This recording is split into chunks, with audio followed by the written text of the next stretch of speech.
আমরা অনেক সময় মনে করি কেউ আমাদের সাহায্য করছে না বা আমাদের দোয়া যেন শূন্যে হারিয়ে যাচ্ছে। কখনো ভাবি আমাদের পাপ অনেক, সবকিছু কি কখনো ঠিক হবে? ভাই বোনেরা, আজ আমরা এমন কিছু দেখব যা আমাদের জীবনে সবচেয়ে বড় শান্তি ও আশার বার্তা দিতে পারে, সরাসরি আল্লাহর কাছ থেকে। কারণ আমরা যা বলি আল্লাহ আগেই তার উত্তর দিয়ে রেখেছেন। আজকের ভিডিওতে আমরা দেখব 6টি গুরুত্বপূর্ণ বিষয় যেখানে আল্লাহ আমাদের প্রতিটি শঙ্কা, দুশ্চিন্তা ও যন্ত্রণার উত্তর দিয়েছেন। চলুন শুরু করি। 1. আমরা যদি বলি আমাকে কেউ সাহায্য করে না, আল্লাহ আগেই বলে রেখেছেন وكان حقا علينا نصر المؤمنين। আর মুমিনদের সাহায্য করা আমাদের ওপর কর্তব্য। সূরা আর রুম আয়াত 4। অর্থাৎ যখন আমরা মনে করি আমরা একা, কেউ পাশে নেই, তখনই আল্লাহ আগেই ঘোষণা করেছেন যে তিনি মুমিনদের সাহায্য করবেন।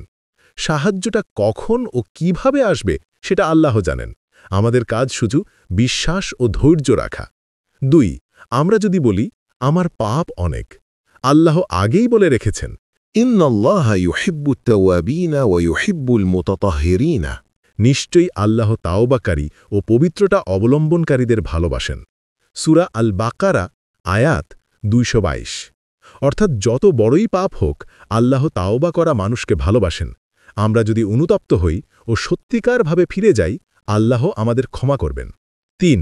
আমরা যদি বলি আমি সব সময় অসুস্থ থাকি, আল্লাহ আগেই বলে রেখেছেন وننزل من القرآن ما هو شفاء ورحمة للمؤمنين। আমি কোরআনে যা নাজিল করেছি তাতে রয়েছে মুমিনদের জন্য আরোগ্য ও রহমত। সূরা আল ইসরা আয়াত 82। অর্থাৎ শারীরিক বা মানসিক যন্ত্রণায় ভুগলেও আল্লাহর কোরআনই আমাদের শান্তি, ধৈর্য ও চিকিৎসা। মানে কেবল বহি নয়, এটি মন ও শরীরকে সান্ত্বনা দেয়। 4. আমরা যদি বলি এই দুনিয়া আমার ভালো লাগে না, আল্লাহ আগেই বলে রেখেছেন والآخرة خير وأبقى। পরকাল ইহকাল অপেক্ষা শ্রেষ্ঠ ও অধিক স্থায়ী। সূরা আল আলা আয়াত 17। অর্থাৎ দুনিয়া ক্ষণস্থায়ী, অনেক কষ্ট ও সীমাবদ্ধতা আছে, কিন্তু পরকাল চিরস্থায়ী সুখ ও শান্তির স্থান। আমাদের মন দুনিয়ায় না আটকে আল্লাহর প্রাপ্তির দিকে থাকা উচিত। 5. আমরা যদি বলি বিজয় অনেক দূরে, আল্লাহ আগেই বলে রেখেছেন ألا إن نصر الله قريب। সাবধান, নিশ্চয়ই আল্লাহর সাহায্য খুবই নিকটবর্তী। সূরা আল বাকারা আয়াত 214।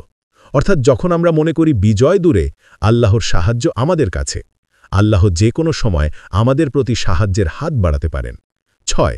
আমরা যদি বলি আমার কেউ নেই, আল্লাহ আগেই বলে রেখেছেন ومن يتوكل على الله فهو حسبه। যে ব্যক্তি আল্লাহর উপর ভরসা করে, আল্লাহই তার জন্য যথেষ্ট। সূরা আত-তালাক আয়াত 3। অর্থাৎ পৃথিবীতে কেউ না থাকলেও আল্লাহ সব সময় আমাদের পাশে আছেন।